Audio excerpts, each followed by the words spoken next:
Horror कहानियां थी। प्रेत। जिंदगी किस वक्त अपना रुख बदल लेगी ये कोई नहीं जानता। कब फूलों से भरी बगिया उजड़कर खाक हो जाएगी, कब मैदान बंजर रेगिस्तान हो जाएगा और कब खुशियों से भरी जिंदगी मायूस हो जाएगी, ये कोई नहीं जानता। ये कहानी है कनिष्का की, जिसे अंदाजा भी नहीं था कि उसके जीवन का अगला पल उसके लिए क्या लाने वाला था। एक ऐसा अंधेरा जो हमेशा के लिए उसकी खुशियों को खा जाने वाला था। मम्मा, तुम कब से तैयार हो रही हो और कितनी देर? जल्दी चलो ना, हम लेट हो जाएंगे। अभी आई लाडो, बस 2 मिनट, साड़ी तो पहनने दे। लगता है आप भूल गई है कि आज मेरी कॉन्वोकेशन सेरेमनी है और मैं फर्स्ट आई हूँ। आज के दिन मैं लेट नहीं हो सकती मम्मा। इसीलिए तो समय लग रहा है लाडो। जिसकी बेटी फर्स्ट आई है उसे तैयार भी तो फर्स्ट क्लास होना पड़ेगा ना। कनिष्का बचपन से ही पढ़ाई में बहुत तेज थी। हमेशा फर्स्ट आना, एक्स्ट्रा करिकुलर एक्टिविटीज में पार्टिसिपेट करना और अपने घर वालों का नाम रोशन करना, ये सब उसके लिए आम था। हड़बड़ाते हुए अपनी मम्मी और पापा के साथ कनिष्का अपने कॉन्वोकेशन में चली जाती है।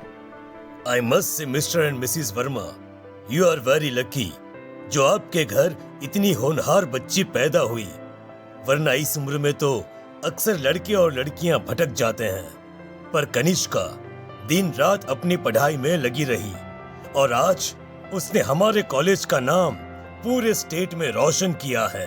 स्टेज पर जाकर कनिष्का अपनी डिग्री लेती है। उसके लिए आज का दिन बेहद खुशी का था और वो इस पल को हमेशा के लिए कैद कर लेना चाहती थी। चारों तरफ खुशी का माहौल था। तभी कनिष्का की फ्रेंड्स उसके पास आती हैं। कनिष्का, इस बार तो हमें पार्टी चाहिए। हर बार तू बचकर निकल जाती है। अरे कौन सी मेरी जॉब लग गई है, इतनी भी बड़ी बात नहीं हुई है। अब बस लंदन यूनिवर्सिटी में मेरा एडमिशन हो जाए, तब पार्टी पक्की। तुम लोग कनिष्का की बातें तो रहने ही दो, मैं दूंगी पार्टी। आफ्टर ऑल कॉलेज की डिग्री मिल गई है मेरी बच्ची को। She is a graduate now. तो आज रात को मेरे घर पर पार्टी रहेगी, तुम सभी को आना है। रात को सभी पार्टी में आते हैं। सभी बच्चे नाच कूद रहे होते हैं। तभी कनिष्का खिड़की पर जाकर बाहर देखती है, जहां सामने के घर की छत पर बैठी एक औरत उसे लगातार घूरे जा रही थी। ये मिस्टर शाह के घर में ये औरत कौन है? वो तो अकेले रहते हैं। तभी वहां कनिष्का की फ्रेंड आ जाती है।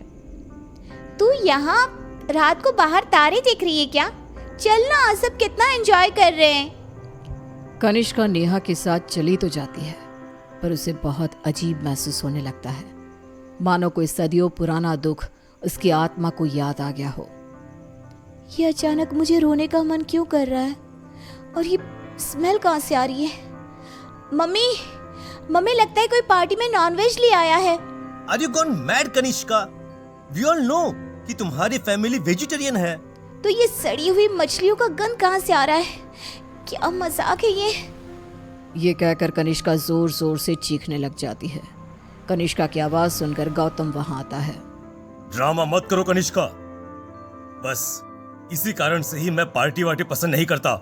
चलो जाओ जाओ अपने कमरे में। सभी अपने अपने घर चले जाते हैं और इसके बाद कनिष्का का बिहेवियर और भी खराब होता जाता है। रात को 3 बजे अचानक उठकर कनिष्का दीवारों से बातें करने लगती है। उसकी आवाज सुनकर रीना भागते हुए आती है। अरे बेटा, इतनी रात को तुम यहाँ पर क्या कर रही हो? और दीवार को देखकर किससे बात कर रही हो लाडो? कोई नहीं है यहाँ। रीना कनिष्का को सीने से लगा लेती है। कनिष्का का शरीर बहुत गर्म था। रीना ये देखकर सोच में पड़ जाती है। आज तक मेरी बच्ची ने कभी ऐसा बिहेव नहीं किया, आज क्या हो गया है इसे? शाम तक तो बिल्कुल ठीक थी और अब अचानक इतना तेज बुखार। ये सब क्या हो रहा है? रीना भागकर थर्मोमीटर लाती है और कनिष्का का टेम्परेचर चेक करती है, पर उसका टेम्परेचर बिल्कुल नॉर्मल था। ऐसा कैसे हो सकता है? ये सब क्या हो रहा है? अचानक मेरी बेटी को किसकी नजर लग गई? रीना अपनी बेटी के साथ ही सो जाती है और अगली सुबह डॉक्टर को बुलाती है, पर डॉक्टर के टेस्ट के बाद भी सब कुछ नॉर्मल ही निकलता है। अब ये क्या नया लफड़ा आ गया है? एक और नया खर्चा। ये क्या कह रहे हैं आप? जब तक कनिष्का टॉपर थी तब तक आपकी बेटी थी, और आज बेचारी बच्ची तकलीफ में है तो ये सब कहने लगे आप? रीना और गौतम में बहस हो जाती है। गुस्से में गौतम घर से बाहर निकलता है, जहां उसे पता चलता है कि मिस्टर शाह अब नहीं रहे।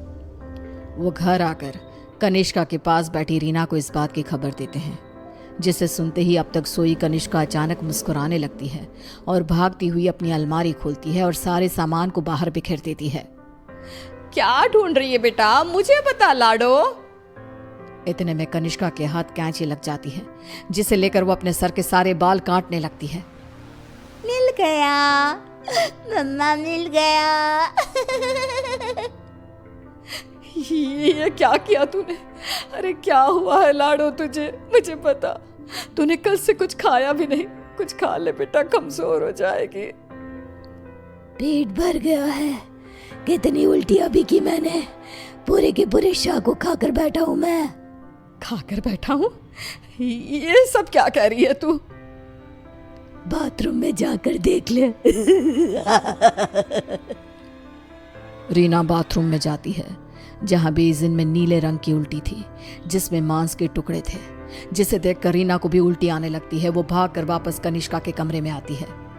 सुनिए जी, हमें जल्द से जल्द कनिष्का को किसी पंडित जी के पास ले जाना होगा।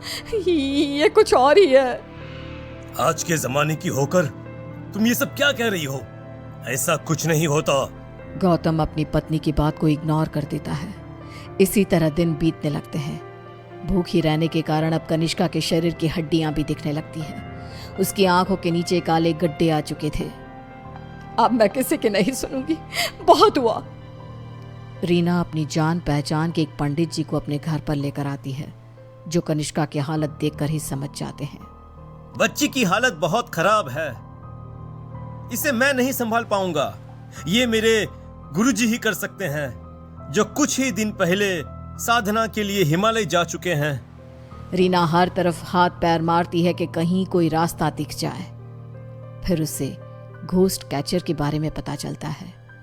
डूबते को तिनकी का सहारा समझ रीना उनकी टीम को भी अपने घर पर बुला लेती है, और वो लोग कनिष्का से पूछताछ शुरू कर देते हैं। क्या आई हो तुम और कौन हो?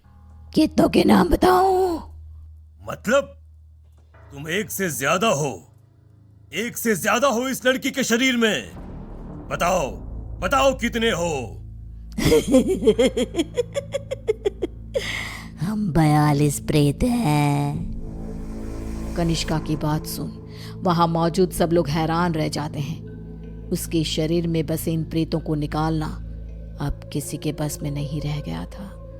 उसी शाम कनिष्का की मृत्यु हो जाती है, जिसका सदमा रीना बर्दाश्त नहीं कर पाती और सब कुछ छोड़ अपनी बेटी के साथ हुए इस हादसे के पीछे की वजह का पता लगाने निकल पड़ती है।